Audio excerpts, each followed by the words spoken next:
அவர் சொல்றாரு, நொறுங்குண்ட ஆவிகளை என்ன செய்யற உயிர்ப்பிப்பதற்கும் என்ன செய்யறாரு, வாசம் பண்ணுகிற தேவன். அல்லேலூயா. உயிர்ப்பிப்பதற்கும் நொறுங்குண்டவர்கள் பணிந்த ஆவிகளை என்ன செய்ய வாசம் பண்ணுகிற இருக்கிறார், நம்ம உள்ள இருக்கிறார். அப்போ நம்ம உள்ள இருக்கிற ஆண்டவர் தான் ஒரு அற்புதத்தை நீங்கள் செய்ய போகிறார். எப்படி செய்ய போகிறாரு, எங்கே செய்ய போகிறாருன்றது வந்து உங்களுக்கு சொல்லித்தரேன். வாசிக்கலாம். ஏசாயா என்பது 56ஆம் அதிகாரம்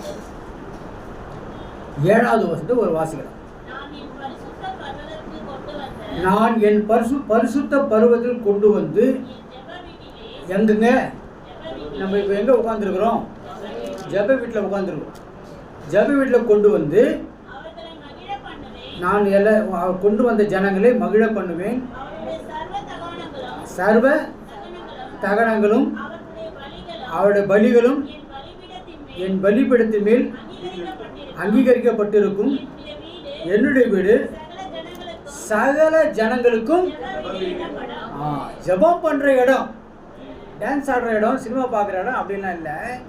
ஜெபம் பண்ணுற இடம். நீங்கள் ஜெபம் பண்ணீங்க, அநேகர் ஜெபம் பண்ணீங்க, அநேகர் நல்ல சாட்சிகள்லாம் சொன்னாங்க, நான் கேட்டேன். ஆனால் சாட்சியெல்லாம் சொன்னாங்க, எல்லாம் பண்ணோம். ஆனால் அந்த அந்த சாட்சியை உருவாக்கின தேவனுக்கு நன்றி சொன்னோமா? இல்லை. அப்போ என்ன செய்கிறோம், அது அற்புதம் செய்தார், அது செய்தார், அது நோய் சுகமாக்கணும், அதை செய்தார், எல்லாம் செய்தார். ஆனால் அந்த தேவனுக்கு நீ நன்றி சொன்னியா? அதுதான் இப்போது அந்த தேவனுக்கு நம்ம நன்றி சொல்லணும். வாசிக்கலாம். ஏசாயா 61 7வது வசனத்தை ஒரு வாசிக்கலாம். உங்கள் வெட்கத்துக்கு பதிலாக இரட்டத்தனியாக பலன் வரும், இலட்சிக்கு பதிலாக சந்தோஷப்படுவார்கள், அடைவார்கள், நித்திய மகிழ்ச்சி அவர்களுக்கு உண்டாகும். அப்போ ஆண்டவர் சொல்றாரு, இதெல்லாம் நான் தருவேன்னு சொல்றாரு, நித்திய மகிழ்ச்சி. அப்போது எப்படி ஆண்டவர் எப்போ கொடுப்பாருன்னா, நம்ம ஆண்டவர் தேடி அவர் செய்த உதவிகளாக நம்ம கேட்கணும். ஜெபம் கேட்குறோம், ஜெபத்துக்கு பதில் தரார் இல்லையா? ஜெபத்துக்கு பதில் கொடுக்கணும். நீ கேட்ட கொடுப்பார், அவ்வளோ தான். கேளுங்க உங்களுக்கு கொடுக்கப்படும், தட்டு உங்களுக்கு திறக்கப்படும், கேட்கணும் பெற்றுக்கணும். கேட்டீங்க கொடுத்துட்டீங்க. ஆனால் அந்த தெய்வத்துக்கு கொடுத்த தெய்வத்துக்கு நன்றி சொல்லணுமா? சில பேர் சொல்கிறதே இல்லை. நான் என் வாழ்க்கையில் இன்றைக்கி வந்து ஊழியத்தில் நான் நிற்கிறதுக்கு காரணம் ஆண்டவர் எனக்கு கொடுத்த ஜீவனுக்காக தான். ஆண்டவர்கிட்ட சொன்னேன், ஆண்டவரை நீ எனக்கு ஜீவனை கொடுத்தா நான் சாகிற வரைக்கும் உனக்கு நான் ஊழியம் பண்ணுவேன், எந்த நேரத்துலையும் போவேன், எங்கே வேணும் எந்த நாட்டுக்கு வேணும் போவேன். அப்போ எல்லா நாடும் அழைச்சி போகிறேன். நான் சில இடத்துல போய் ஜெபம் பண்ண அவங்க கேட்குறாங்க, இதெல்லாம் எப்படி நடக்குது? அப்போது இது எதுக்காக நான் சொல்கிறேன்னா, ஆண்டவர் நம்ம ஜெபத்தை உண்மையாக கேட்குறார். உண்மையாய் தம்மை நோக்கி கூப்பிடுவர்களுக்கு கர்த்தர் பதில் கொடுக்கிறார். அல்லேலூயா. அப்போ நம்ம வந்து ஆண்டவருக்கு நன்றி சொல்லணும். இப்போ இன்னைக்கு உயிரோடு உட்காந்துருக்குறோமா? நம்ம உயிரோடு இங்கே உட்காந்துருக்கோம். எத்தனை பேர் செத்து போயிட்டாங்க? காலையில் எழுந்து வாயில் டீ வச்சு காப்பி இட்லி வச்சு செத்துப்பார். காலையில் எழுந்து எல்லாம் செய்து டிஃபன் சாப்பிட போகிறேன் செத்துப்பார், குளிக்க போகிறேன் செத்துப்பார், குளிச்சு வெளியே வர செத்துப்பார், கடைக்கு போகிறேன் செத்து போகிறோம், பஸ் ஏறா செத்து போகிறோம். மரணம் எப்போ வருதுன்னு. ஆனால் ஆண்டவர் இந்த நாளில் இந்த ஆகஸ்ட் மாதம் 11ஆம் தேதி இந்த செவ்வாய்க்கிழமை காலை வேலையில் நம்ம உயிரோடு கொண்டு வந்து நீங்கள் உட்கார வச்சு இயேசு கிறிஸ்துவின் வார்த்தையை கேட்க, பாட, துதிக்க, அவருடைய செய்த சாட்சிகளை சொல்ல வச்சிருக்கிறாங்க. அந்த தேவன் எப்படிப்பட்ட தேவன் எனக்கு சாட்சி. எதுக்கு சொல்றேன்னா, நம்ம நன்றி சொல்லணும். ஒரு பாட்டு பாடிட்டு நம்ம தேவ செய்துக்குள்ளே போகலாம். அந்த பாட்டு உங்களுக்கெல்லாம் தெரிஞ்ச பாட்டு தான். அது இங்கே வந்தோன்னு தான் எனக்கு வந்து நன்றி சொல்லாத இருக்கக்கூடாது, அப்போ நன்றி சொல்லணும். அப்போ நான் ஒரு பாட்டு பாடுறேன். நேற்றைய துயரமெல்லாம் இன்றே மறையுதையா, நேற்றைய துயரமெல்லாம் இன்றே மறையுதையா, நிம்மதி பிறந்ததையா, அது நிரந்தரமானதையா, நிம்மதி பிறந்ததையா, அது நிரந்தரமானதையா. கோடி கோடி நன்றி யாரே, கோடி கோடி நன்றி யாரே, கோடி கோடி நன்றி யாரே, இரவெல்லாம் காத்தி இன்னொரு நாள் தந்தி மறவாத என்னே இன்று உறவாடி மகிழ்கின்றே. மறவாத என்னே இன்று உறவாடி மகிழ்கின்றே. கோடி கோடி நன்றி டாடி, கோடி கோடி நன்றி டாடி, கோடி கோடி நன்றி டாடி. வேதனை துன்பமெல்லாம் ஒரு நாள் பிடிக்காதையா.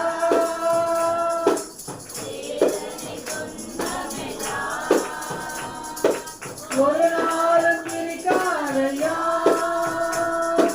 நாதனே உன்னிடலில் நான் நாள்தோறும் வாழ்வேனையா. நாதனே உன்னிடலில் நான் நாள்தோறும் வாழ்வேனையா. கோடி கோடி நன்றி டாடி, கோடி கோடி நன்றி டாடி, கோடி கோடி நன்றி டாடி. அல்லேலூயா, அல்லேலூயா. அப்ப அந்த கோடி கோடி நன்றி நம்ம சொல்லணும் ஆண்டவர். ஏன்னா அவர் நம்மளை பாதுகாத்தார், புதிய நாளை தந்தார். அல்லேலூயா. நேற்று இரவெல்லாம் பாதுகாத்தார். நேற்று ராத்திரி எத்தனையோ பேர் உயிரோட இருந்தாங்க, ஆனால் காலையில் இல்லை. பார்த்தீங்கன்னா ஆக்சிடென்ட்ல செத்து போயிருப்பாங்க, ஏதாவது ஒரு இதில் செத்து போயிருப்பாங்க. ஆனால் நம்மளுக்கு ஆண்டு ஜீவனை கொடுத்துருக்காரு. எதுக்கு ஜீவனை கொடுத்துருக்காருன்னா ஆண்டவரை பற்றி மற்றவங்களுக்கு சொல்லலாம். அல்லேலூயா. இதெல்லாம் தருவார் ஆண்டவர், எல்லா சுகத்தையும் தருவார். ஆனால் நம்ம செய்ய வேண்டிய ஒரே ஒரு காரியம், நம்மளுக்கு உயிரை கொடுத்த அந்த தேவனை பற்றி, இயேசுவை பற்றி நம்ம மற்றவங்கள்ட்ட சொல்லி சொல்லணும். அல்லேலூயா. நீ சொல்ல தான் உங்களுக்கு ஆசீர்வாதம் வரும். அல்லேலூயா. நீ சொல்லாமே இருந்தால் சில பேர் இருப்பாங்க. நாங்கள் சிஎஸ் சபையில் இருக்கோம், எங்கள் அப்பா சிஎஸ் ரெவரண்டு, எங்கள் அம்மா அது இதுன்னு சொல்லுவாங்க. எல்லாம் சொல்லிட்டு நீ என்னவா செய்கிறேன்னு கேட்டால் அது அவங்க தான் செய்வாங்கப்பா, நான் அதெல்லாம் செய்கிறேன். அப்போ நீ ஏன் செய்கிற? நான் வேலை செய்து சம்பாதிக்கிறேன், மனைவியோடு இருக்கிறேன். அப்படி தான் நான் என்ன சொல்கிறேன்னா, உனக்கு செய்த இயேசுவை பற்றி மற்றவங்க சொல்லுவேன். வேத புத்தகம் நிறைய காரியம். ஒரு இடத்துல ஒருத்தன் உட்காந்துருக்கான், ஒரு சேரிட்டி வருது, ஒரு ரதம் வருது. அவனுக்கு வந்து அவன் போய் ஏதோ அப்போ ஒருத்தனுக்கு ஆண்டு ஏவுறேன், நீ போய் அந்த ரத்தத்தில் போயிட்டு ஒருத்தன் உட்காந்துருப்பான், அவனுக்கு போயிட்டு என்னை பற்றி சொல்லு. அவன் கேட்குறான், யார் இயேசுன்னு கேட்குறான். அப்போ சொல்லிக் கொடுக்குறான். அவன் சொல்கிறான், இதுதான் இயேசு அப்படின்னு சொல்லி கொடுத்தோன்னே அவன் இறங்கி ஞானஸ்தானம் எடுத்து இயேசு நாமத்தில் அப்புறம் அவன் புதிய சிருஷ்டியாக அவன் ஊருக்கு போகிறான். அப்போ பாருங்க, ஆண்டவர் அதே போல் பரிசுத்த ஆவியானவர் உங்களுக்கு கூட ஏவுவார். இதை போய் சொல்லு, இதை செய். அது போக மாட்டான் ஆண்டவர் அப்படின்னு சொன்னா என்ன செய்வார்? விட்டுருவார், பேசாம வேற ஒருத்தர் எடுத்துவார். வேதத்தில் இயேசு மரத்தளிக்கிற சில நபர்லாம் இருந்தாங்க, அவங்க சொல்லலை. உயிர் தெந்தல் கூட ஆண்டவர் என்ன செய்ய வெளிப்படுத்துறாரு. ஆனால் என்ன செய்யறாரு? யாரும் செய்யலை, லேடிஸுக்கு காட்டுறாரு. போய் சொல்லு, அந்த ஜனம் கேட்டா நான் உயிர் தெந்தல் போய் சொல்லு. அவங்க கோம்பளைங்க போய் சொல்கிறாங்க, நம்ப மாட்டான், ஓடாம கொடுத்து நான் பார்த்தா தான் கடலை உள்ள போய் பார்க்குறேன். அப்போ எதுக்கு சொல்கிறேன்னா, ஆண்டு சில சமயம் சொல்லுவார். இப்போ நான் அமெரிக்கா தேசத்துக்கு நான் அமெரிக்காவில் வெள்ளைக்காரனுக்கு பைபிள் தெரியாது, எல்லாம் தெரியுது. ஆனால் நம்ம சத்தியம் அவனுக்கு தெரியல. அவனுக்கு இந்த சத்தியத்தை இப்போ நான் சொல்ல போகிற சத்தியத்தை சொன்னால் அப்படியே எழுந்து கூத்தாடுறானுங்க வேணாம் என்ன இல்லை அப்படின்னு. அப்போ என்ன சொன்னேன், இதாய சத்தியம் அப்படின்னா நான் அவனை பெரிய பெரிய பைபிளாக வச்சுக்கிறான், இங்கிலீஷில் ஃப்ரெண்ட்ஸ் அதெல்லாம் வச்சுக்கிறான். ஆனால் சின்ன சத்தியம் அதை நம்ம சொன்னால் அவன் சொன்னான் ரொம்ப ஆச்சரியப்படும். திரும்ப வாங்க அப்படி இப்படின்னு சொன்னேன், செய்து பாருங்க. அப்போது வந்து இந்த தடவை 40 நாள் அமெரிக்காவில் தங்கியிருக்கு. அமெரிக்காவில் தங்கி சில சில ஊழியங்கள்லாம் செய்தேன், சில கல்யாணத்தெல்லாம் போய் பார்த்தேன், எல்லாம் நல்லா ஆசீர்வாதமாக இருக்குது. அப்போ நான் எதுவும் சொல்லணும்னா, ஆண்டவர் சொல்ல நீ உலகம் எங்கும் போய் சூழ்ச்சியத்தை சொல்லு. சில பேர் நினைக்கிறாங்க அமெரிக்காவில் போய் ஊழியம் பண்ணணுமா, அங்கே நிறைய பேருக்கு இயேசு தெரியல, நிறைய பேருக்கு தெரியல. கோயிலுக்கு சர்ச்சுக்கு வரமாட்டோம், சர்ச்சு தான் இருக்குது, ஆனால் சர்ச்சுக்கு வரமாட்டோம். அவருக்கு ஏன்னா இயேசு பற்றி அன்பை தெரியல. அன்பை ரசித்து ருசித்தானா அவன் என்ன செய்வான், மான் கால் போல ஓடி குடும்பத்தில் வந்து சம்பவத்தில் வந்து உட்காந்து நம்ம ஊரில் சாண சில பேர் சில இடத்துல இருக்கிறாங்க. அங்கே ஒரு டைம்ஸ் ஸ்கொயர் சர்ச்சு நியூயார்க்கில் இருக்குது. அங்கே பார்த்தா செவ்வாய்க்கிழமையான ராத்திரியில் ஜெபம், உலக நாடுகளுக்காக ஜெபம். அங்கே பார்த்தீங்கன்னா எல்லாம் வேலை முடிச்சு குடு முடியாது உள்ளே வந்து ஜெபம் பண்ண ஆரம்பிக்கலாம். அவளை பாஸ்டரில் ஒன்றுமே அதான் பாஸ்டர்னா அவர் ஜெபம் பண்ண அவரே இருக்கிறார், அவருக்கு ஒரு ஊழியம் பண்ண. ஆனால் இவங்க ஜெபம் பண்ணுறாங்க, இரவு நாளும் ஜெபம் பண்ணாங்க, 11-12 வரைக்கும் ஜெபம் பண்ணுறாங்க, ஜெபம் பண்ணிட்டு போகிறாங்க, உலகத்துக்கு ஜெபம் பண்ணுறாங்க. அப்போ நம்ம என்ன செய்யலாம், அந்த ஜெப ஆவி, விண்ணப்பத்தின் ஆவி, இயேசு மேலே ஒரு அன்பு நம்ம மேலே ஊற்றப்பட்டா நம்ம ஊழியம் செய்யணும். சில பேர் கேட்குறாங்க, எதுக்கு அங்கெல்லாம் போகிறீங்க, இங்கேயே ஊழியம் பண்ணுங்க. நான் சொல்கிறேன், இங்கேயும் ஊழியம் பண்ணால் அங்கேயும் ஊழியம் பண்ணணும். அல்லேலூயா. இதே செய் அதே செய்யணும் ஆண்டவர் சொன்னார். அப்போ நம்ம என்ன செய்ய, ஊழியம் செய்யணும். அப்போ இந்த ஆண்டவர் செய்கிற அற்புதமான காரியங்களை இப்போ நம்ம படித்தோம். இப்போ நான் உங்களுக்கு சொல்லித்தர போகிறேன். ஒரே ஒரு அதிகாரத்துலேருந்து ஆண்டவர் இன்னைக்கு என்ன காரியத்தை உங்கள் வாழ்க்கையில் கசந்த மாறா மதுரமாகும்னு சொன்னார, அதே போல் உங்கள் வாழ்க்கையை ஆசீர்வாதம் மாற்றிடுவார். இந்த வாழ்க்கையில் பாருங்கள், எனக்கு வயசு ஆகிடுச்சு தான், ஆனால் இன்ன வரைக்கும் நான் நினைச்சேன் ஏசை பற்றி சொல்கிறப்ப ஜாலியாக இருக்கும். எங்கே கூப்பிட்டாலும் போயிடும். ராத்திரியில் தூங்கி இருப்போம், அமெரிக்கா இருந்து கூப்பிட்டாங்க, நாளைக்கு காலையில் அந்த ஒரு சர்ச்சுக்கு வரும், வராது போட்டு ஒரு போட்டு மாட்டி நேராக போய் சேர்ந்துருக்கோம். அவங்க எடுத்து போயிட்டு நல்லா ஊழியம் பண்ணிட்டு அது வர முடிச்சுட்டு ஒரு 3 மணி 4 மணிக்கு குழந்தைய நிறுத்துவோம். எதனால சொல்றேன்னா, நீ எப்போதும் ஆயத்தமாக இருக்கு, கர்த்தருடைய வருகைக்கும் ஆயத்தமாக இருக்கணும், இயேசை பற்றி சொல்லவும் ஆயத்தமாக இருக்கணும். எனக்கு தெரியாதுங்க, வேதபுத்தர்ல ஒரு ஆளுக்கு கூப்பிட்றாரு ஆண்டவர். அவன் என்ன செய்கிறான், போராட்சி அவன் கூப்பிட்றான், இவா இந்த இஸ்ரேவேல இந்த ஜனங்கிட்ட இருந்து மீதாந்து முறியடிச்சு எடுத்து வரணும்னா அவன் சொல்லுவான், இல்லாத போல சாக்கெல்லாம் சொல்லுவான், என்ன ஏன் கூப்பிட்றாரு, நானே எங்கள் ஊரில் சாதாரண குடிமகன், எங்கள் ஊரில் சாதாரண என்ன போய் கூப்பிட்றீங்களேன்னு. அதே போல் மோசையை கூப்பிட்டு வர ஆண்டவர். அவன் சொன்னான், நான் திக்குவாயும் மந்த புத்தி கொள்ளுனாரு, நான் எங்கே போகிறேன் அப்படின்னு. வேற ஒருத்தன் கூப்பிட்றாரு. அவனை சொன்னான், எக்கச்சக்கமான சாக்கு போக்கு சொல்கிறதால ஆண்டு சில ஊழியக்காரன் ஊழியம் செய்யாது விட்டுறாரு. இங்கே மெட்ராஸில் என்னை விட நல்ல பலமையான ஊழியக்காரங்களாம் இருக்கலாம், வசத்தை நல்லா தெரிஞ்சுக்கணும், நல்லா பாடணும். ஊழியம் செய்ய மாட்டேன். எங்களுக்கு அதெல்லாம் இல்லை ஐயா, உங்களை மாதிரி ஆள் தான் அதெல்லாம் செய்யணும். அப்போ நீங்கள் என்ன செய்கிற, நம்ம என்ன அப்படி தான் இருக்கணும், உங்களுக்கு என்ன காசு வரணும் தரேன், இந்த காசை நீயே வச்சுக்க, நீ எனக்கு காசுலாம் கொடுத்து தரேன், இந்த காசு எடுத்துன்னு போய்ட்டு நான் சொல்கிறேன், அதில் போய் டேக்ஸ் வாங்கிட்டு போய்ட்டு தெருவில் நின்று கொடு அப்படின்னு சொல்லி.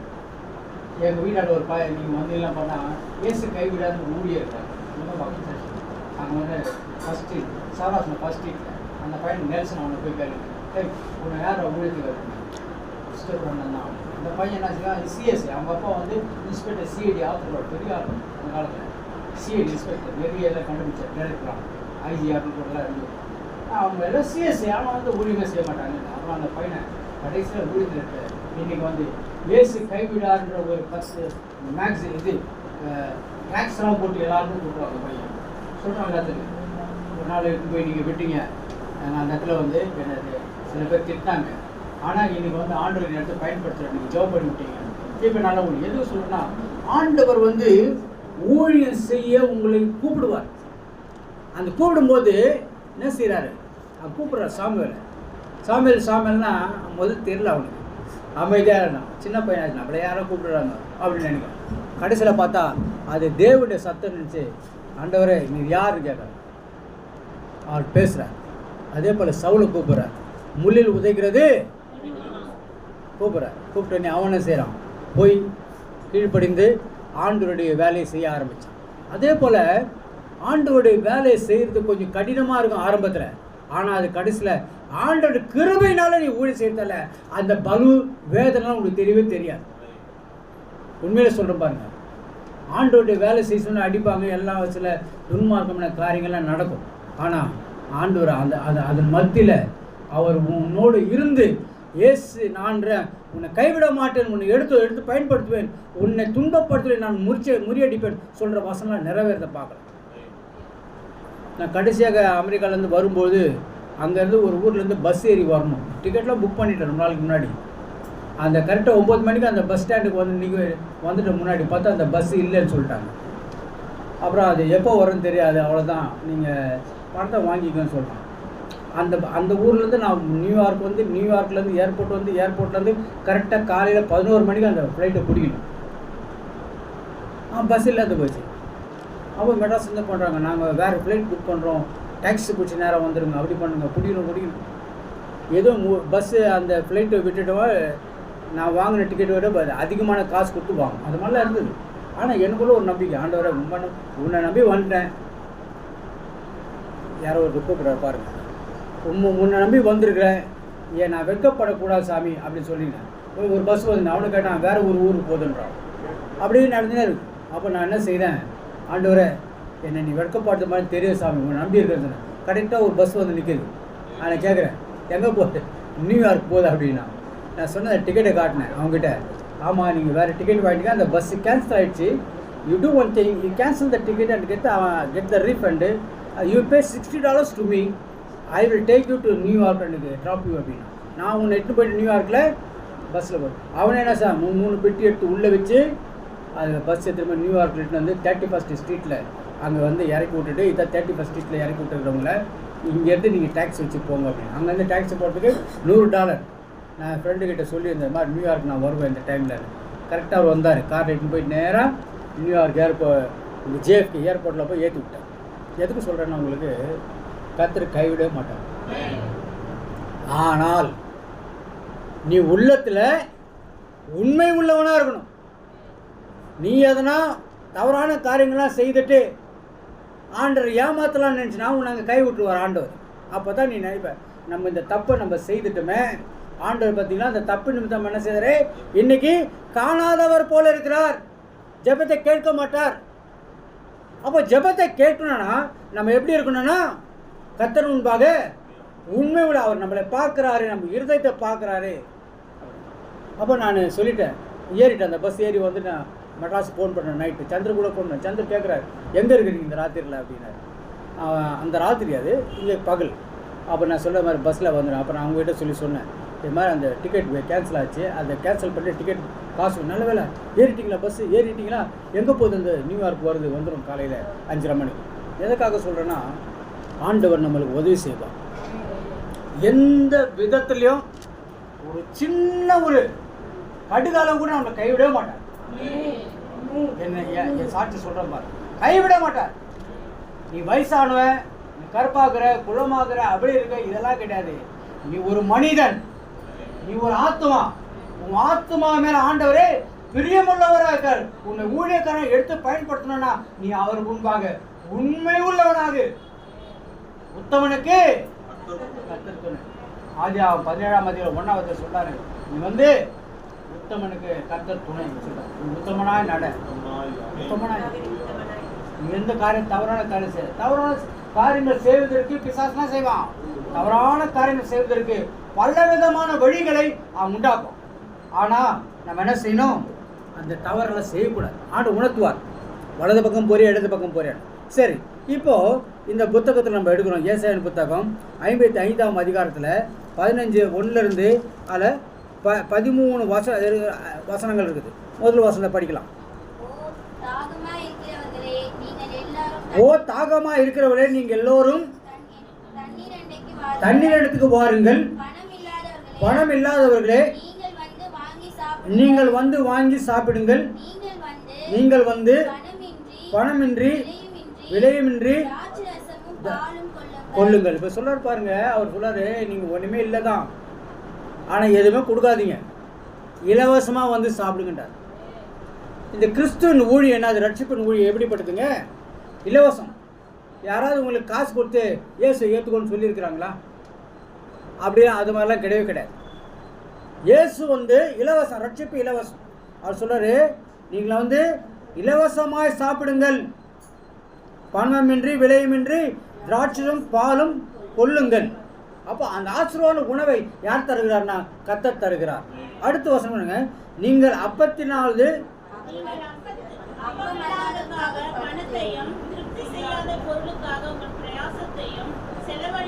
இங்க பாருங்க. இப்போ என்ன சொல்றாருன்னா, இதில் வந்து ஆழமான கருத்துனா, நீ முதல்ல ஆண்டவரை தேடு. ஆண்டவரை தேடத்தை விட்டுட்டு உலகப்பரமான காரியங்களுக்கு நீ பணம் செலவு பண்ணினா அது உனக்கு திருப்தி செய்யாது. என் நண்பர் சில பேர் சொல்லுவாங்க, ஐயா பெரிய வீடெல்லாம் வச்சுருக்கிறேன், ஆனால் அந்த வீட்டுக்குள்ளே போய் தூங்கவே முடியலையே, என்ன செய்கிறது? அப்புறம் நான் கேட்பேன், உட்கார உங்கள்கிட்ட பேசணும், கொஞ்சம் அந்த பணம்லாம் எப்படி சம்பாதிச்சேன் சொல்லிவிடுவோம் எல்லாத்தையும். அப்போ இதில் கொஞ்சம் வந்து கடவுளுக்கு கொடுத்துட்றியா யோசிப்பான். நீ 2 நாள் 3 நாள் அது உள்ளே போய் தூங்கு, நீ செத்து போயிடுவாருன்னு பயப்படுவோம். ஏன் அப்படி சொல்லிட்டீங்க? ஆமாம், போய் தங்கு பாரு. அவனே சொல்லுவான், உள்ளே போனீங்க தூங்க முடியல. உங்களுக்கு அன்றைக்கி கூட சொல்லியிருக்கேன்னு நினைக்கிறேன். டி நகரில் சொன்னேன் உங்களுக்கு. டி நகரில் ஒரு வீடு இருக்குது, நான் உடனே இட்டு போய் காட்டுறேன். அந்த வீடை வந்து ஒரு பணக்காரன் வாங்கியிருக்கிறான். ஆனால் அந்த பணக்காரன் வாங்கி அந்த வீட்டு உள்ளே போக முடியல. அது உள்ளே ஒரு வயசு பொண்ணு செத்து போச்சு. அப்புறம் அதெல்லாம் விற்றுட்டு அவன் பாம்பே போயிட்டாங்க. அதில் வந்து ஒரு வாட்ச்மேனை போட்டாங்க. அந்த வாட்ச்மேன் கேத்தலிக். அவன் ஃபுல்லாக தண்ணி அடிச்சுட்டு, நான் ஒரு நாள் போனால் அந்த சோமசுந்தர் ரோடில் பார்த்துட்டேன். அவன் சின்ன குழந்தைங்கிட்ட வந்து ட்ரைனிங். அப்போ வந்து அவனை பார்த்தோன்னே கேட்கணுமா இருக்குது. கேட்டேன் எல்லாம் சொல்லிட்டான். அப்புறம் அந்த வீட்டை எடுத்து போய் அன்றைக்கே காட்டிட்டான். பெரிய பங்களா, யாரும் வாங்க முடியல. பெரிய பெரிய ஆள்லாம் டிஎம்கே ஏடிஎம்கேலாம் இருக்கிறாங்க, பணம் வச்சுக்கிறாங்க, யாரும் வாங்க முடியல. கேட்டால் அந்த வீடு வந்து ஏதோ செய்வினை செய்யப்பட்டிருக்குன்னு சொல்கிறான். உள்ளே போக மாட்டோம். பெரிய பங்களா டி நகரில். பக்கத்துலேயே அந்த ஜாய் அலுகாசா அதெல்லாம் இருக்குது அந்த ஏரியாவில் ஃபுல்லாக. அந்த பக்கத்துலேயே அந்த கடைங்க, நகை கடை எல்லாம் இருக்குது. ஆனால் அவ்வளோ பெரிய சொத்து யாரும் உள்ளே போக முடியாது. அதே போல் நிறைய சொத்து இருக்குது மெட்ராஸில். வேசர்பாடியில், அதுக்கப்புறம் வந்து பெரியமேட்டில், அப்புறம் வந்து கீழ்ப்பாக்கில், அந்த பெரிய பெரிய இடத்துலலாம் பார்த்திங்கன்னா நிறைய பங்களாங்கள்லாம் இருக்குது. ஆனால் யாரும் உள்ளே போக மாட்டோம். அதே மாதிரி கன்னியாகுமரியில் நான் போயிருந்தேன், நாகர்கோவிலில். அங்கே ஒருத்தன் சொல்கிறான், வக்கீல், அந்த வீட்டு உள்ளே போக முடியல. சரி நான் போய் படுக்கிறேன்னு சொல்லி போய் படுத்தேன். ஒன்றுமே ஆகலை. உங்களுக்கு ஒன்றும் ஆகலைண்ணா, எங்களால் போக முடியலையே, நீ எப்படி சம்பாரிச்ச சொல்லிட்டான். நான் வக்கீல் சார் இது மாதிரி பண்ணிட்டேன், ஏமாற்றி அந்த நிலத்தை வாங்கிட்டேன் வீட்டை. அப்போ பாருங்கள், நீ வந்து அநியாயமாக நீ சம்பாரிச்சுனா உனக்கு என்ன இருக்காது? ஆசீர்வாதம் இருக்காது, நிம்மதி இருக்காது, மரண பயம் தான் இருக்கும். அப்போ இந்த ஆண்டவர் என்ன சொல்கிறாரு? நீங்கள் அப்பம் இல்லாததற்காக பணத்தையும் திருப்தி செய்யாத பொருளுக்காக உங்கள் பிரயாசத்தையும் செலவழிப்பானேன். ஏன் அதில் சொல்லி செய்கிற? அப்போ திருப்தி செய்கிறது யாருன்னா கர்த்தர். அவரை நம்பு, அவர் சொல்லுவார், நீ போய் இந்த வீட்டை வாங்கு, இந்த இடத்துல போய் தங்கு, இந்த பொண்ணை கல்யாணம் பண்ணு, இந்த ஆளை கல்யாணம் பண்ணு சொல்லி. சில பேர் என்ன செய்கிறாங்க, கல்யாணத்துக்கு போய் அந்த ஆண்டவர் ஏமாத்துருவாங்க. அவன் பெரிய பணக்காரன், அவனை கல்யாணம் பண்ணு, அவனை பார்த்து ஏற்கனவே கல்யாணம் பண்ணியிருப்பான். அப்புறம் சொல்லுவாங்க வந்து இது மாதிரி ஆகிப்போச்சு, என்ன பண்ணுறது? அப்போது திருப்தி செய்யாததுக்காக நீ என்ன செய்கிற? பிரயாசத்தை செலவழிக்காத. அடுத்து, நீங்கள் செவி கொடுத்து நலமானதை சாப்பிடுங்கள். ஆண்டவர் சொல்கிற வசனப்படி நீ வாழ்ந்தா நீ கொழுப்பா செழுமையாக இருப்பேன் அப்படின்னு சொல்கிறார் ஆண்டவர். அதை விட்டுட்டு எனக்கு 3 வேளை சோறே இல்லை, நான் பாருங்கள் நல்ல சோறு இருக்குது, ஆனால் வந்து என்ன செய்கிறேன், சாப்பிட்றேன் சொல்கிறாங்க. நீ கரெக்டாக இந்த வயசாகிடுச்சு, இதுக்கு மேலே நீ சாப்பிடக்கூடாது. அமெரிக்காவில் கூட ஒரே சொல்லுவார், என்ன சாப்பிட்றீங்க? ஆட்டுக்கறி, மாட்டுக்கறி, பன்னிக்கறி, கோழிக்கறி, டர்க்கியெல்லாம் விற்கிறாங்க. அவர் சொல்லுவார், பன்னிக்கறி மட்டும் சாப்பிடாத, ரொம்ப கொழுப்பு, எதனா ஆகிட போகுது. அப்போது எதுக்கு சொல்கிறேன்னா, நம்ம என்ன சாப்பிட்ணுன்றது கூட என்ன செய்யணும், ஆண்டவன் சொல்லி தருவார். ஆனால் எல்லாம் கிடைக்கும். ஆனால் நம்ம என்ன செய்யணும், சாப்பிட வேண்டியதை தான் சாப்பிடணும். எல்லாம் இருக்குதுன்னு சொல்லிட்டு இலவசம் தானே சாப்பிடக்கூடாது.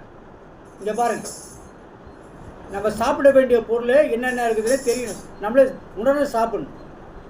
எல்லாத்தையும் சாப்பிடக்கூடாது. அதே போல் அங்கே வந்து நிறைய கறி, அப்புறம் ஐஸ்கிரீம் எல்லாம் 5 ஸ்டார் அந்த ஹோட்டலில் சாப்பிடும், மத்தியானத்துக்கு சாப்பிட அழைச்சிட்டு போவாங்க. $20 கொடுத்தா அன்லிமிட்டட் சாப்பாடு. அது என்ன வேணால் சாப்பிடலாம். ஐஸ்கிரீம், ஆட்டுக்கறி, மாட்டுக்கறி, பன்னிக்கறி, கோழிக்கறி எல்லாம் வச்சுருப்பாங்க. ஆனால் உனக்கு எது பிடிக்குதோ அதான் சாப்பிடணும். நீ எல்லாம் தான் இருக்குதே சாப்பிடக்கூடாது. அப்புறம் என்ன ஆகும்? வயிறு கட்டுக்குள்ள மயக்கடிச்சு அங்கேயே விழுந்துருவேன். சுகர் ப்ரெஷர் ஏறி அங்கே சில பேர் அது மாதிரி ஆகியிருக்கிறாங்க. அதனால் ஆண்டவர் கேட்கணும், ஆண்டவர் எது சாப்பிடணும்? நாங்கள் பாரு லைனாக வச்சுருப்போம். வெஜிடபிள், ஐஸ்கிரீம், அது இது எல்லாம் இருக்கும். ஆடு, மாடு, எறா, சுறா, அப்புறம் வந்து இந்த இது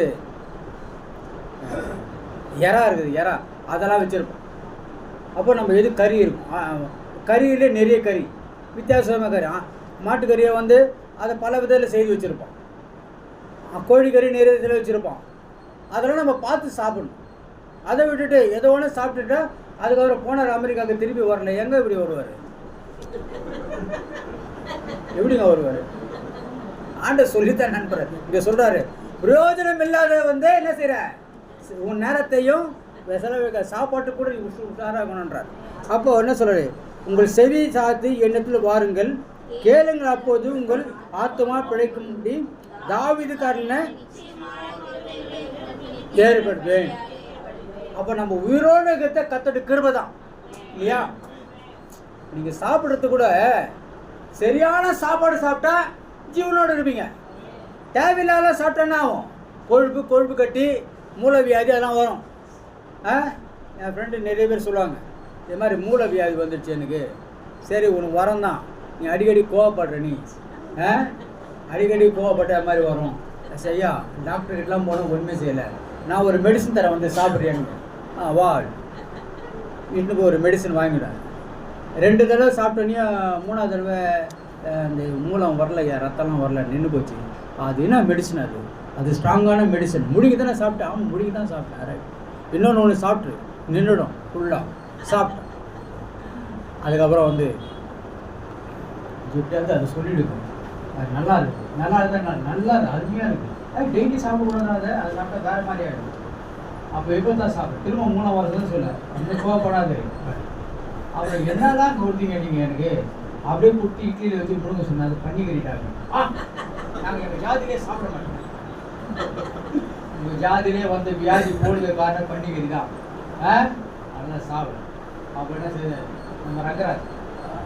அப்புறம் எது சொல்கிறேன்னா, இந்த பசங்க சில பேர் என்ன செய்வாங்க, இதெல்லாம் சில ரொம்ப ரொம்ப ஹை கிளாஸ் மாதிரி பேசுவாங்க. ஆனால் வியாதி போனல மூளை போயினா அப்படியே வெளியே வந்துடும். அப்படியே வந்து கால் வரைக்கும் தொங்க ஆரம்பிச்சு, கக்கூஸ் போக முடியாது. அதனால எதுக்கு சொல்றேன்னா, சில ஆண்டவர் சில காரியங்கள்லாம் நமக்கு வச்சிருக்கிறாரு, வேதத்தில் எழுதி வச்சிருக்காரு, புத்தி குத்துக்கிறாரு, எது சாப்பிடணும் எதை சாப்பிடக்கூடாதுன்னு சொல்லி. அப்போ நம்ம என்ன செய்யணும், வீணானதெல்லாம் செய்யாத. உனக்கு உன் ஆத்மாவுக்கு எது, நம்ம சரீரத்துக்கு எதுவோ அதை மாத்திரம் செய். அடுத்த வசனம் பாருங்க. சாட்சியாகவும் ஏற்படுத்தினேன். யாரை ஏற்படுத்தினா, ஆண்டவராக இயேசு கிறிஸ்துவை நமக்கு அதிபதியை ஏற்படுத்தினார். இந்த வேதத்தில் இருக்கிறார். அவரை நம்ம என்ன செய்யணும், படிக்கணும். படிக்கும் போது அவரே நம்மளை வழி நடத்திடுவார். நீ ஒன்றும் எங்கேயும் போய் ஆலோசனை அதுக்கு ஜோசியெல்லாம் போய் பார்க்க தேவையில்லை. இந்த புக்கை டெய்லி நீ படித்தாலே போதும், அதுவே உன்னை தன்னால் வழி நடத்திடும். அடுத்த வசனம் சொல்லி பாருங்க.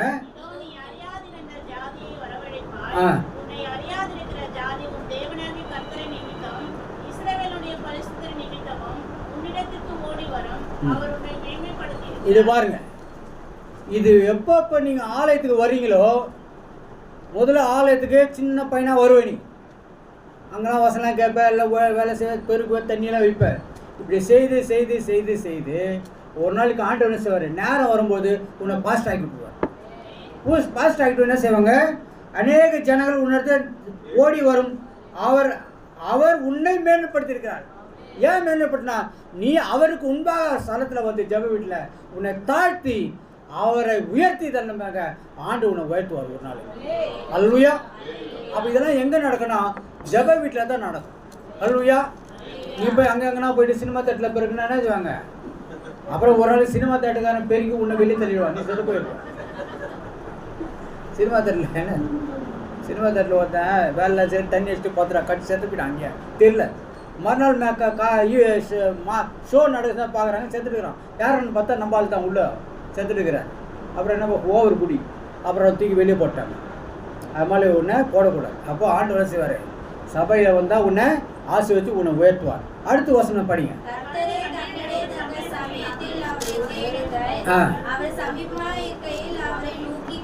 கர்த்தர் சமீபமாக எங்கே இருப்பார், நீங்கள் ஆராதனை பண்ணும்போது அந்த ஆவியான வருவார். நீங்கள் பாடினீங்களா,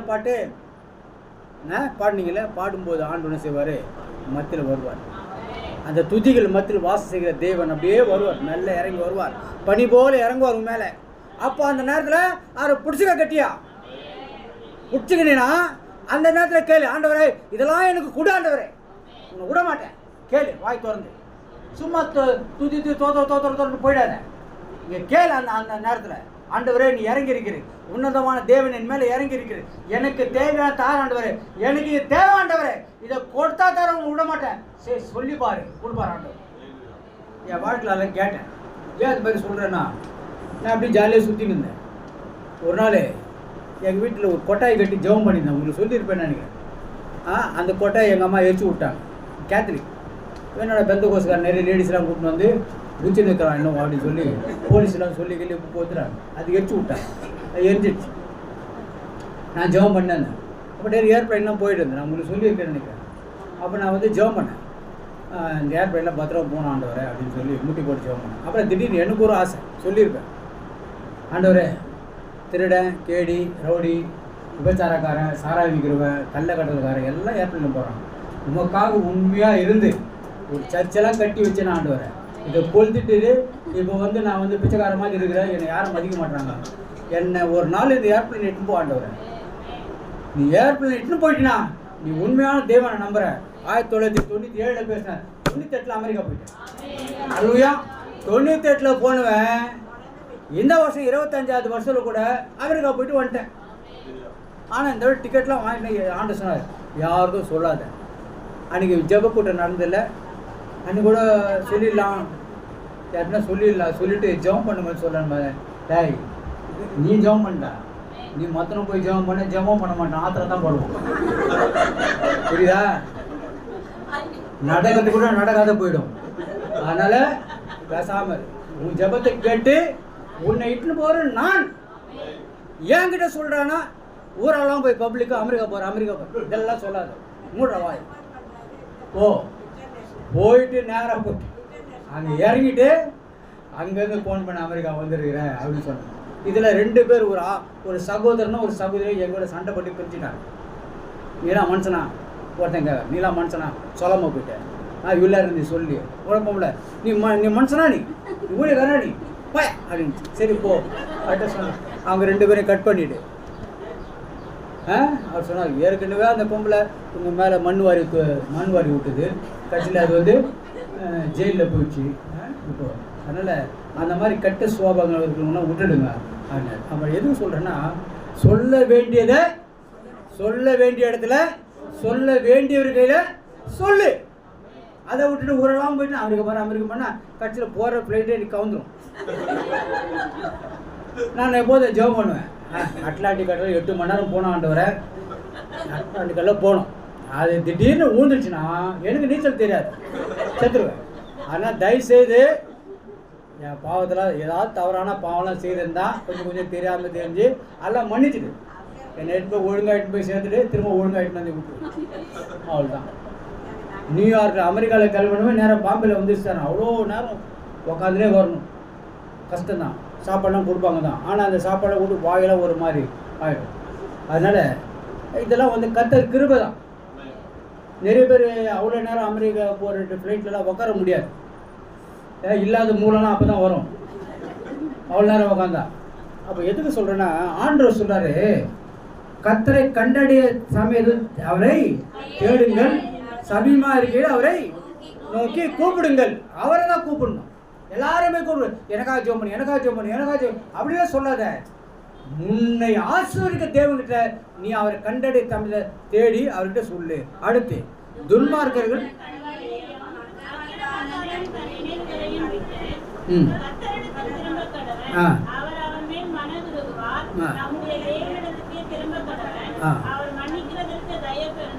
இங்க பாருங்க, நம்ம வந்து தவறு செய்யறத வந்து எல்லா தவறுலாம் செய்யறோம்.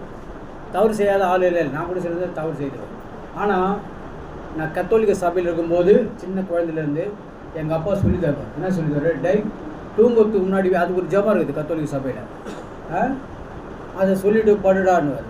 அப்புறம் வந்து என்ன தப்புலாம் செய்தியா அதெல்லாம் வந்து நினை என்னென்ன தப்பு செய்ய, காலிலேருந்து என்னென்ன செய்த, பர்பி தட்டி சாப்பிட்டேன், அதை சாப்பிட்டேன், தேங்காய் தட்டி சாப்பிட்டேன், அதை செய்தேன், போய் சொன்னேன், அவனை போய் அடிச்சிட்டேன், இவனை போய் அடிச்சிட்டேன், எதாவது எடுத்துட்டேன், அது மாதிரி என்ன இருந்தால் அந்த பாவத்தெல்லாம் நீ கடவுள்கிட்ட அறிக்கை செய்து தூங்கு. ஏப்பா அது மாதிரிலாம் செய்யாத தூங்கிட்டு என்ன ஆகும்? ராத்திரியில் பேய் வந்து உன்னை அமுக்கண்டா. நான் அதெல்லாம் நம்ப மாட்டேன். அப்புறம் பார்த்தா தெரியுது, சில சமயத்தில் உளர ஆரம்பிக்கும். அப்போ தான் அந்த பயத்தில் உளறல ராத்திரியில். காரணம் என்னன்னா, நம்ம பாவம் நம்மளுக்குள்ளே இருந்துன்னா செய்யுது. அவன் உடையான் பிடிக்கிறான். எங்கே பிடிக்கிறான்? தூக்கத்தில். அங்கே நீ செய்தது ஓடின பாரு, அது இங்கே வருது. அப்படின்னா சரி, பாவத்தை அறிக்கை, தன் பாவங்களை அரைக்கிறவன் சொல்லிடணும், டெய்லி சொல்லிடணும். அடுத்து என்ன செய்ய, ஒரு வசனம் பாருங்க, அல்ல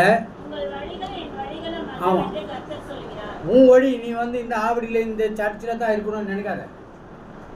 உன் வழி ஒருவேளை ஆண்டவர் வேறு பிரியமாக இருந்து வேறு எதனா செய்யணும்னு நினைப்பார். ஐயா ஒரு சாட்சி சொன்னார். ஒரு பையன் வந்து ஜெபம் பண்ணி அவங்க ஒய்ஃப் ஜெபம் பண்ணாங்களாம். ஜெபம் பண்ணி அவன் என்ன செய்ய நல்லா இவரு உட்காந்துருப்பாரு. அவன் முட்டி போட்டு ஜெபம் பண்ணான். கட்டில் முட்டி போட்டு ஜெபம் பண்ணி அவன் பெரிய வேலை கட்சி பாட்டில் கட்சி போயிட்டு இப்போ எங்கேயும் வீடு கட்டியிருக்கானா 2 குழந்தை இருக்குது அப்படின்னாரு இந்து. அவன் எங்கேயோ போயிட்டான். சொன்னவர் என்ன செய்கிறாரு? ஆவில தான் உட்காந்துக்கிறாரு. அப்போ ஆண்டவர் என்ன செய்கிறாரு? உன் நினைவுகள் என் நினைவுகள் அல்ல, உன் வழிகளும் என் வழிகள் அல்ல. நீ நினைக்கலாம் ஆவட்டில் வீடு இருக்குது, பெரிய வீடு, கார் இருக்குது, பங்களா இருக்குது, அதெல்லாம். டேய், நீ கோடீஸ்வரம் விட்டு நீ இருக்க வேண்டிய இடம் வேற இடம், அங்கே போய் இரு. அதை விட்டுட்டு இங்கே குண்டு செட்டில் குதிரை ஓட்டு நினைக்காத. இருந்தால் இரு, அவ்வளோதான். அப்போது நீ என்ன சரி மேலானவரை நோக்கிப்பார். ஆண்டர் கொடுக்க போகிற பெரிய ஆசீர்வாதத்தை நோக்கிப்பார்.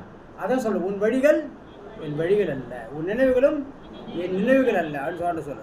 அடுத்து, பூமியை பார்க்கிலும் வானம் உயர்ந்திருக்கிறதோ உங்கள் வழிகளை பார்க்கிலும் உயர்ந்திருக்கிறது. அப்போ நம்ம நினைக்கணும். நான் வாழ்க்கையில் நினச்சேன். அப்போ என்கிட்ட பணம் இல்லை. அப்போ என்ன செய்தேன்? 1998 அவர்கிட்ட சொன்னேன், சார் அமெரிக்கா போகணும், பணம் இல்லை, நான் ஜிபே லோன் போட்டுறேன், உடனே கொடு, 2 நாளில் போட்டு தரேன், உடனே போட்டு கொண்டு வந்து கொடுத்துறாரு. எவ்வளோ கொடுத்துறேன்? 50,000 கொடுத்தீங்களா? 70 ஏதோ ஒரு கொடுத்தார். அதை எடுத்துன்னு போய் ஒரு இடத்துல கொடுத்தேன். அந்த பையனுக்கு ஒரு நல்லது செய்தேன். அவன் என்ன செய்தான்?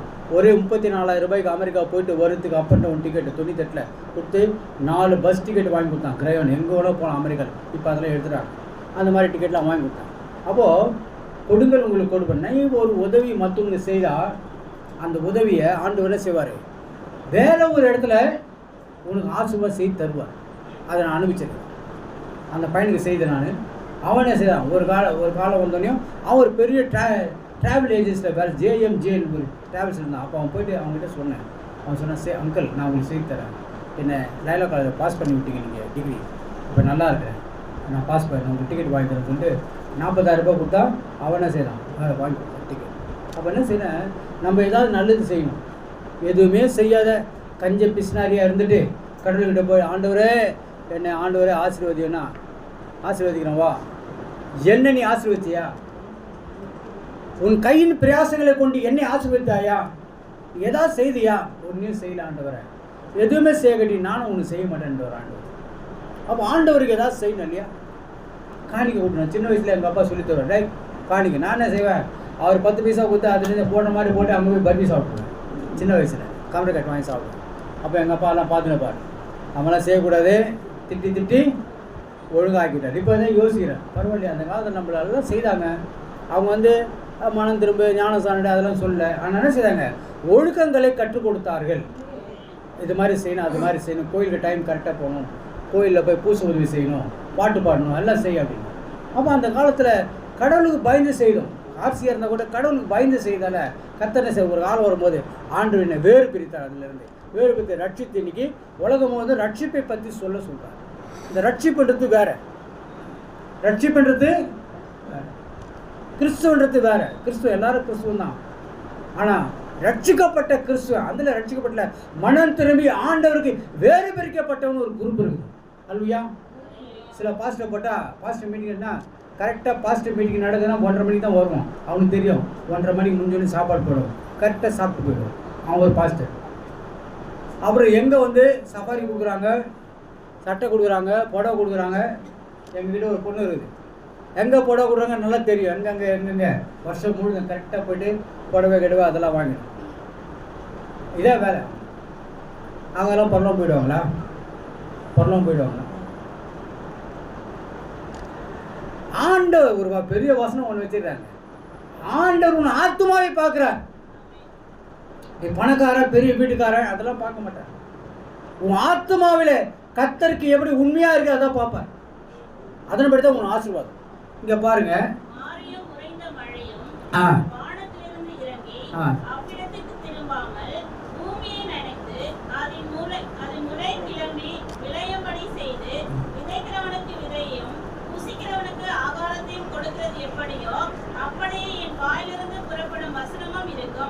அது வெறுமையாய் என்னிடத்திற்கு திரும்பாமல் அது நான் விரும்புகிறதை செய்து நான் அதை அனுப்பின காரியமாகபடி வாய்க்கும். பாருங்க, இப்போ ஆண்டவர் சொல்றாரு, தேவனுடைய வசனம் உங்களுக்கு உள்ள வந்தா அது வெறுமையா திரும்பாது. அவர் சொன்னபடி ஆகும், அவர் சொன்னது நிற்கும். அப்ப நீ விசுவாசித்தால் தேவனுடைய மகிமை காண்பாய். ஏதோ உட்காந்துட்டு பைபிள் படிச்சாங்க, நானும் போனேங்க, காணி கொடுத்தேன், வெள்ளை சட்டை போட்டு போனேன், தசமாவும் கொடுத்தேன், காணிக்கெல்லாம் கொடுத்தேன், ஆமா எல்லாம் கொடுத்ததான் நல்லது தான். வசனத்தின்படி நீ வாழ்ந்தியா கேட்ப, வசனத்தின்படி வாழ்ந்தா தான் உனக்கு ஆசீர்வாதம். அப்ப அது சொல்லுது வசனம், என் வசனம் வெறுமையா என்னத்தை திரும்பாது. அப்போ நான் என்ன நினைக்கிறாங்க அந்த ஜனங்க, அவங்களுக்கு என்ன செய்யணும்னு நினைக்கிறேனோ அதை நான் செய்துட்டு தான் அந்த வசனம் திரும்பும் தேவனிடத்துல. அடுத்த வசனம் படிக்கிறோங்க. சமாதானமாய் கொண்டு போகப்படுவீர்கள். வருவீர்கள். பர்வதங்களும் மலைகளும் உங்களுக்கு முன்பாக கம்பீரமாய் முழங்கி வெளியின் மரங்கள் எல்லாம் கைகொட்டும். போதுங்க. இப்போ பாருங்க, நீ கர்த்தர் முன்னாடி உண்மையா இருந்தீனா நீ போகிற இடத்துல ஆசீர்வாதம் தான்.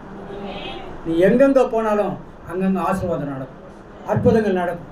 உன்னை அநேக சொல்லுவாங்க, ஐயா நீங்க சொன்னீங்களா அந்த வசனம், அது எனக்கு தான் ஐயா, என் வாழ்க்கையில் நடந்தது ஐயா அப்படின்னு எப்பயோ சொல்லுவீங்க. எனக்காக பார்த்தா என்கிட்ட சில பேர் சொல்லுவாங்க, சார் உங்கள் பேர் கிறிஸ்டோபர் தானே? ஆமாம் சார், வயசாகிட்டு இருந்தது சார், அப்போல்லாம் நல்லா முடியலாம் இருந்தது சார், என்ன விஷயம் சொல்லு சார். அந்த காலத்தில் அங்கே நீங்கள் வீட்டுக்கு போனதில் ஜெபம் பண்ணிங்க, கல்யாணம் ஆகணுன்னு.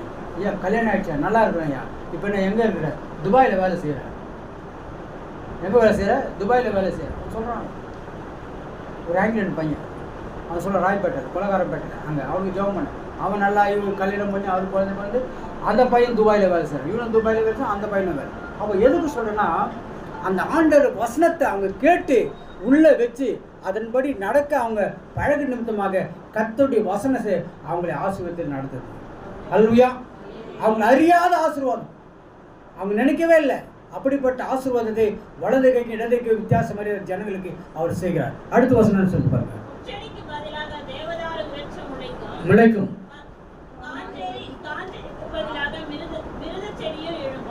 அது கர்த்தருக்கு கீர்த்தியாகவும் நிர்மூலமாகாத நித்திய அடையாளமாகவும் இருக்கும். இங்க பாருங்க, உங்க வாழ்க்கையில ஒரு பாட்டு இருக்கு, கசந்த மாறா மதுரமாகும் கொடிய யோதானாகன்றின மாதிரி பாட்டு இருக்கு. அப்போ உங்க வாழ்க்கையில இது வரைக்கும் கசப்பு, ஆண்டவர்கிட்ட போறாங்க, காணிக்கெல்லாம் கொடுக்குறேன், கோயிலுக்கு போறேன், ஜபலாம் பார்க்குறேன், பைபிள் படிக்கிறேன், எல்லாரும் செய்கிறேன், ஆனால் என் வாழ்க்கையில் ஆசீர்வாதமே இல்லையா. ஒரு காஞ்சேரி மாதிரி, முட்செடி மாதிரி என் வாழ்க்கை எதுக்கும் பயன்படாத இருக்குது. என் மனைவி திட்டுறான், பையன் திட்டுறான், எல்லாம் திட்டுறாங்க, ஆசீர்வாதமே இல்லையா அப்படின்னு நினைக்கலாம். ஆண்டு சொல்லாரு, விரிச்சு முளைக்கும், காஞ்சருக்கு பதிலாக விருது செடி எழும்பும். பாருங்க, இந்த முள் இருக்கிற செடி இது மாதிரி இதெல்லாம் கசப்பு சொல்ல மாறி ஆசீர்வாதமான ஒரு செடி உங்கள் வாழ்க்கையில் மிருது செடி முளைக்கின்றாரு. அது மட்டுமல்ல, அது கர்த்தருக்கு கீர்த்தியாகவும் நிர்மூலமாக நித்திய அடையாளமாக இருக்கும். அடையாளமாக இருக்கும். ஆண்டவரை பற்றி சொல்லுவாங்க. அநேக அப்போ உங்களை பார்த்து சொல்லுவாங்க, சார் ஒரு காலத்தில் நீங்கள் இப்படி இருந்தீங்களே, இப்போ இப்படி இருக்கிறீங்க, எப்படி சார்னு கேட்பான். அது அப்படிதாயா, நீ அவனுக்கு வேலைக்கு சொன்னால் அவனுக்கு புரியாது. வா, நான் பெற்ற ஆசீர்வாதத்தை அனுபவிக்க ஆலயத்துக்கு வா. ஆலயத்துக்கு உள்ளே வந்தால் ஆண்டவர் உன்னை வாளாக்குவார், தலையாக்குவார், நீ கீழாகலும் மேலாவாய். அது மட்டுமல்ல, நீ இழந்து போன எல்லா ஆசீர்வாதத்தையும் ஆண்டவரே மீட்டு தந்துடுவார். அல்லேலூயா. அப்போ அதை சொல்லணும், அதுக்கு தான் உன்னை ஆசீர்வதிக்கிறார். அப்போ இந்த ஆண்டவர் என்ன செய்கிறார் பாருங்க, ஒரு மனுஷனை இலவசமாக அழைச்சி அவனை இட்டு வந்து ஆசீர்வாதமான ஒரு சபையில் வச்சு என் பரிசு கொண்டு வந்து அவளை மகிழ பண்ணுவேன்னு சொல்கிறார். அது மட்டுமல்ல, என் வீடு சகல ஜனங்களுக்கும். அப்போ நீ ஜெபம் பண்ண ஆண்டவர் உன்னை ஜெபத்தை கேட்டு உன்னை ஆசீர்வதிப்பார். அப்போது ஆண்டவருடைய ஆசீர்வாதம் எதுக்கு உனக்கு வருதுன்னா, நீ அநேகருக்கு ஆண்டவராக இயேசு கிறிஸ்து ரட்சிப்பை பற்றி சொல்லத்தக்கதான் ஆண்டவர் உன்னை ஆசீர்வதிக்கிறார். அல்லேலூயா. அப்போது இன்றைக்கு இந்த ஆசீர்வாதம் மணி ஆயிடுச்சு, 1 மணி ஆகுது, பரவாயில்ல நான் முடிச்சிடுறேன். இந்த ஆசீர்வாதம் இன்றைக்கி நம்மளுக்கு தேவை. ஆனால் நிறைய பேர் ஆசீர்வாதமாக இருக்கிறாங்க, பணம் நிறைய இருக்குது, ஆனால் அதை எப்படி செலவு பண்ணணும்னு தெரியல. அவங்க எப்படிங்க பணம் நிறைய வச்சுருக்குறாங்க. சில பேர் என்கிட்ட சொல்லுவாங்க, பணம் நிறைய வச்சுருக்கேன், என்ன செய்யறதுக்காக? ஏழைகளுக்கு கொடு, அனாதை பசங்களுக்கு கொடு, குஷ்டரோகிகளுக்கு கொடு, குற்றர்களுக்கு கொடு அப்படின்னு சொல்லுவேன். அவனு அதெல்லாம் எங்கே போய் கொடுக்குறதுன்னு கேட்பான். அதுக்கு ஒரு அட்ரஸ் இருக்குது, அங்கங்கே கொடுக்குறேன், அங்கங்கே போய் கூட கொடுவான். அப்போ என்ன சில பேர் என்ன செய்கிறாங்க, எவ்வளோ பணம் இருந்தாலும் செலவே பண்ண மாட்டான், அவனே வச்சுருப்பான். கடைசியில் அவனுக்கு பணம் எங்கே இருக்குதுன்னு தெரியுது, அவனே செத்து போயிருக்கான். அது மாதிரி இருக்கிறான். பணத்தை எடுத்து கொள்ளையாக சேர்க்கறது, ஏழைகளை வயிற்றில் அடித்து நிறைய பணம் சேர்க்கறது, கடைசியில் அவனுடைய ஜீவன் சந்தோஷமாக இருக்காது, எங்கேயாவது வெட்டி செத்து போயிடுவான். இல்லாட்டி அவன் நல்ல பணக்காரனாக இருந்துச்சு எங்கேயோ போவான், அங்கே போனால் அவன் சந்தோஷம் தேடி போவான், அங்கே அவன் முடிவு இருக்கும், அவனுக்கே தெரியாது. அங்கே போய்ட்டு கடைசியில் வீட்டுக்கு வர நியூஸு, அந்தாலும் எங்கே போனார், அங்கே போனார், ட்ரெயின் ஏறி போனார், அங்கே போனார், இங்கே போனார், கடைசியில் விமான விபத்தில் செத்து போயிட்டார். பாடியெலாம் வராது, அவ்வளோதான். நீங்களே ஒரு பேர் எழுதி சவ சடங்கை செய்திருங்க அப்படின்னு. காரணம் அதான் சாப்பிடும். பணம் இருக்கும், ஆசீர்வாதம் இருக்காது, நிம்மதி இருக்காது, தூக்கம் இருக்காது. நிறைய பேர் எனக்கு தெரியும், ஏன் குடிக்கிறீங்க, தூக்கமே வரல குடிக்கிற. அதுக்கப்புறம் அவனை கவுன்சில் பண்ணான், அதுக்கு தான் உங்களுக்கு ஆளு பரிசாக அது மாதிரி ஆளு கவுன்சில் பண்ணணும். வா உனக்காக ஜெபம் பண்ண கூட்டா அவன் சொல்லுவான், எல்லாத்துலையும் எல்லாம் சொல்லுவான், அவன் நடந்த காரியத்தெல்லாம் சொல்லுவான். அப்போ அவனுக்கு ஜெபம் பண்ணும்போது அது சமாதானத்தை ஆண்டு தருவான். அந்த ஆண்டு ஒரு கிருபை ஒன்று தந்திருக்கிறார். என்னது, ஒரு டாக்டர், நீ ஒரு டாக்டரு, இயேசு கிறிஸ்துவின் கிருபையினால அபிஷேகம், நீ ஒரு டாக்டர். நீ அவனை பார்த்து தொட்டு ஜெபம் பண்ணினா போதும், அவன் சுகமாயிடும். பிசாசு ஓடும், நோய்கள் சுகமாகும், தரித்திரங்கள் நீங்கும், உடம்பில் இருக்க சருமை வியாதிகளை நீங்க போகும். பார்க்கலாம், நீங்கள் எங்கள் வாழ்க்கையில் எங்கள் ஈவி எலக்ட்ரிசிட்டி போட்டாங்க வேலும்போது எத்தனோ பேருக்கு ஜெபம் பண்ணணும். ஆனால் அற்புதம் செய்வார். கேட்பாங்க, கிறிஸ்டவர் இதெல்லாம் எப்படி நடக்குது, இதெல்லாம் அவர் தாங்க செய்கிறார், நான் எங்கே செய்கிறேன். எங்கள் ஆஃபீஸில் ஒருத்தர் மித்ரா நோபல், அவர் வந்து திருநெல்வேலி நாடார், பெரிய பணக்காரர், எங்கள் ஆஃபீஸில் இருந்தார். அவனுக்கு 2 பொண்ணு, ஒரு பொண்ணுக்கு தலை, நான் அந்த குட்ஷப்பேட் கான்வெண்ட்டில் படிச்சுட்டு இருந்தேன், தலையில் முடி அப்படியே கொத்தாக விழுந்துடும். அவர் வந்து சொன்னார், என் பொண்ணு இது மாதிரி இது படிக்குது, முடி அப்படியே கொத்தாக விழுது கிறிஸ்டபர், என்ன செய்கிறது. அப்போ நான் சொன்னேன், நீங்கள் அழைச்சிட்டு வாங்க, ஒரு நாளைக்கு ஸ்கூல் போகுது லீவ் போட்டு அழைச்சிட்டு வாங்க. பார்த்தா அழகான பொண்ணு, நல்ல முடி அப்படியே கொத்தாக விழுந்துட்டுருக்கு, சொட்டையாக இருக்குது. அப்புறம் நான் என் பிரதர், லைனல் பிரதர் எல்லாம் சேர்ந்து அது சொல்லி அப்புறம் கேட்குறேன், எப்படி கிறிஸ்டபர் கொண்டாந்து பாரு, நல்ல வர அழைச்சிட்டு வந்துட்டேன், நம்மளாம் ஜெபம் பண்ணுது, நல்லா ஜெபம் பண்ணும், நல்லா முடி வளர்ந்துட்டு. பெங்களூரில் அந்த பொண்ணு கல்யாணம் பண்ணி 2 குழந்தை போய் நல்லா இருக்கும். அன்றைக்கி எங்கள் அப்பா சொல்கிறார், கிறிஸ்டபர் என் குழந்தைக்கு முடி கொட்டி இருந்தது, அப்படியே விட்டுருந்தா அப்படியே வழுக்கு தள்ளியாக இருக்கும், கல்யாணமே நடந்திருக்காத. எப்படி கிறிஸ்டபர் நடந்தது, கர்த்தர் செய்தார். அது செய்து அவர் தான், அவருக்கு நன்றி சொல்லு. ஆனால் எப்போ பார்த்தாலும் அவர் எதனா கேட்டார்னா செய்வார், சொல்லுவார், பேசுவார். அவங்க வீட்டில் எட்டு போய் நாடாக இருந்தாலும் அவங்க வீட்டில் எட்டு போய்ட்டு எனக்கு சாப்பாடெலாம் கொடுப்பார். பெரிய வீடு அடையாரில் சாப்பாடெலாம் அவங்க ஒய்ஃப் கிட்ட சொல்லுவார். யார் தெரியாது, கிறிஸ்டபர் தெரியுதா, அவர் ஜெபம் பண்ணார், நம்ம பொண்ணுக்கு பேர் சொல்லுவார், ஏதோ தலையில் முடி வந்து வாங்க உட்காருங்க. அப்போ பாருங்கள், ஆண்டவர் எந்த இடத்துல எந்த ஜாதிக்கு அற்புதம் அடையாளம் செய்கிறார்னா உன் மூலமாக செய்வார். அதுக்காக நீ காசெல்லாம் வாங்கணும்னு அவசியம் கிடையாது. அவங்க நினைவில் இருந்தால் போதும். அவங்க சொல்லுவார், அவர் எப்போ வேறு ஏதாவது ஜெபம் பண்ணால் வருவீங்களா கிறிஸ்டபர், வரார். நீங்கள் அடிக்கடி வெளிநாட்டிலே இருக்கிறீங்களே, நான் இந்தியாவில் கூட இருப்பேன்ப்பா, கூப்பிட்டு வரார். அப்போது ஆண்டவர் உன்னை ஒரு ஊழியக்காரனாக, ஒரு அற்புதமான அதிசயமான ஊழியக்காரனாக மாற்றுவார். அற்புதங்கள் அடையாளம் நடக்கும், பேய்களை ஓட்டுவார். இயேசுவின் நாமத்தை சொல்லி ஜெபம் பண்ண பேய் ஓடும், கடை கொடுக்கணும்னு ஆடும். அதெல்லாம் வந்து உனக்கு ஆண்டவர் கொடுக்குற வரங்கள், அதை பெற்றுக்கொள்ளணும். பெற்றுக்கொண்டு என்ன செய்யணும், அதை பயன்படுத்தணும். பயன்படுத்தாத வச்சுருந்தா ஒன்றுமே நடக்காது. நீ ஏன் பணக்காரர் ஆகலை, கர்த்தர் கொடுத்த வரங்களை நீ பயன்படுத்தவில்லை. கர்த்தர் கொடுத்த வரங்களை நீ பயன்படுத்தினா காணிக்கெல்லாம் வந்து நேரம் உன் காலடியில் வந்து சார். நீ செய்து பார், நீ ஜெபம் பண்ணி பார், அற்புதம் செய்வார். நுண்டி நடப்பான், குருட கண் வச்சு பார்ப்போம். ஆனால் சில நேரங்களில் சில ஊழியக்காரர்கள் தவறான காரியங்களை செய்யறதால சாபத்தில் மாட்டிக்கிறார். சாபத்தில் அமெரிக்கா போகிறதுக்கு முன்னாடி ஒரு வீட்டுக்கு நான் போனேன், தெரிஞ்ச 2 வீட்டுக்கு பாஸ்டர். அவர் திரும்பி கேட்குறேன், கிறிஸ்டபர் திடீர்னு வந்துட்டீங்க. இல்லை, நான் மூளைக்கடைக்கு போனேன், வரவேல பரம்பூரில் பார்த்துட்டு போராட வந்தேன். இன்னைக்கு ஜெபம் பண்ண, நீங்கள் பிரசங்கம் பண்ணுறீங்களான்னு நீங்கள் டைம் கொடுத்தா பிரசங்கம் பண்ணேன். முடிச்சுட்டு கேட்டேன், எங்கே உங்கள் ஒய்ஃபை காணும், வேலை வரல அப்படின்னு. கீழே இருக்கிறாங்க. நான் சரி, நான் முடிச்சுட்டு கீழே போய் பார்க்குறேன் அப்படின்னு. சரி, கீழே போனேன். கீழே போய் ஒரு பொண்ணு இருந்தது. அந்த பொண்ணு கேட்டேன், எங்கே பாஸ்டம்மா, அதை உட்காந்துறாங்க. பார்த்தா பேசாமல் உட்காந்துறாங்க. அந்த பொண்ணு போய் சொல்லுது, கிறிஸ்டபர் பேர் வந்துக்கிறார். கிறிஸ்துவர் வந்துக்கிறா, கிறிஸ்துவர் வந்துக்கிறா. ஆமாம், அந்த துண்டு தோல் மேலே போட்டு என்னடா அது உட்காந்துருக்கிறாங்க, துண்டு தோல் மேலே போட்டு அவங்களுக்கு தெரியாதா நினச்சி நான் பார்த்தா அவங்களுக்கு கண்ணு தெரியல பாஸ் பண்ண அந்த ஊழியர் கையில் போட்டுவார். அவங்களுக்கு அப்படியே ஒரு மாதிரி ஆயிடுச்சு. என்னடா அது கண்ணு தெரியல போட்டு உட்காந்துருக்காங்க.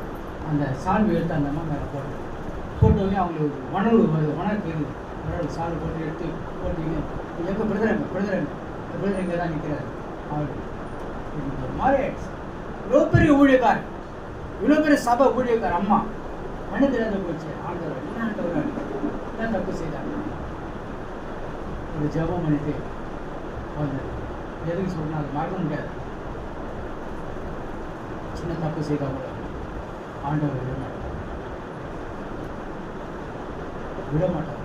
ஊழியக்காரனாலும் சரி, ஊழியக்காரியாக இருந்தாலும் சரி, சின்ன தப்பு செய்து ஊழியக்காரிகள் தப்பு செய்து பாஸ்டமான்னு சொல்லியிருந்தா ஆண்டு அடிப்பார்.